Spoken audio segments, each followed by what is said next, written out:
Bloomberg's new poll shows that international investors see little hope for a global economic recovery. More than 1 in 3 expect an economic meltdown within the next year.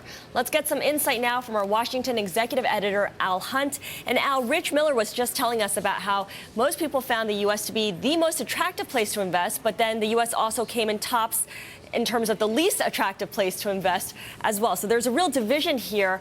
I can't help but think that this will hurt the U.S.'s standing, at least American influence on the global stage.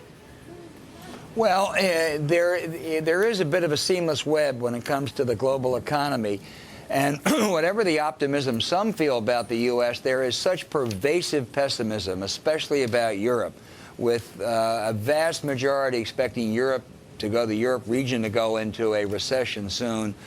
Greek default, they believe, is an almost foregone conclusion. And these are the investors around the world, the Bloomberg customers, the people who really care about this stuff. It matters, it affects them, they follow it closely. And they think that that's going to have a spillover effect. And they are very gloomy about the global economy over the next year. And that hurts the U.S. a lot.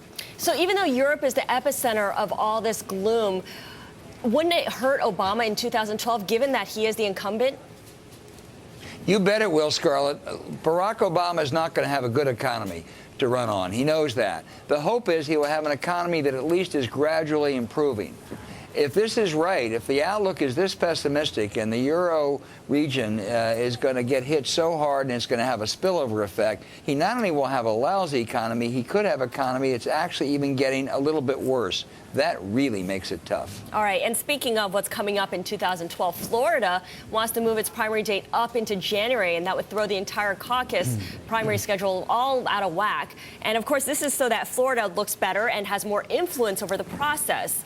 How much can this impact the GOP nomination process? Well, it could a lot, except it really is crazy quilt. We've seen this picture before.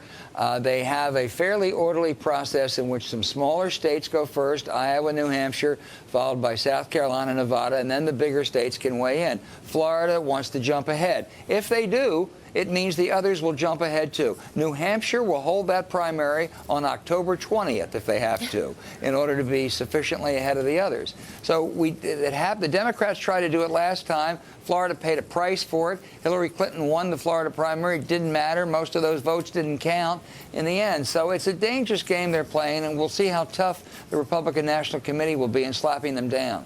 Yeah, I mean, everyone's keep pushing it up. But at some point, we're going to start campaigning 2 years ahead of time. I mean, with the nomination process beginning. Scarlett, we already are. Yeah, exactly. Well, who would benefit from such a change? Well, it depends on how the RNC handles it.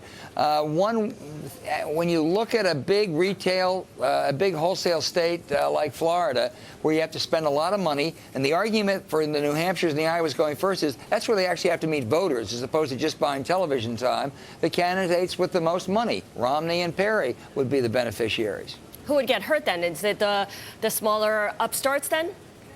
The candidates like Huntsman and Bachmann and the others who hope to, through retail politics, make a mark in New Hampshire the way a John McCain did 12 years ago, a Gary Hart did 28 years ago, I guess now.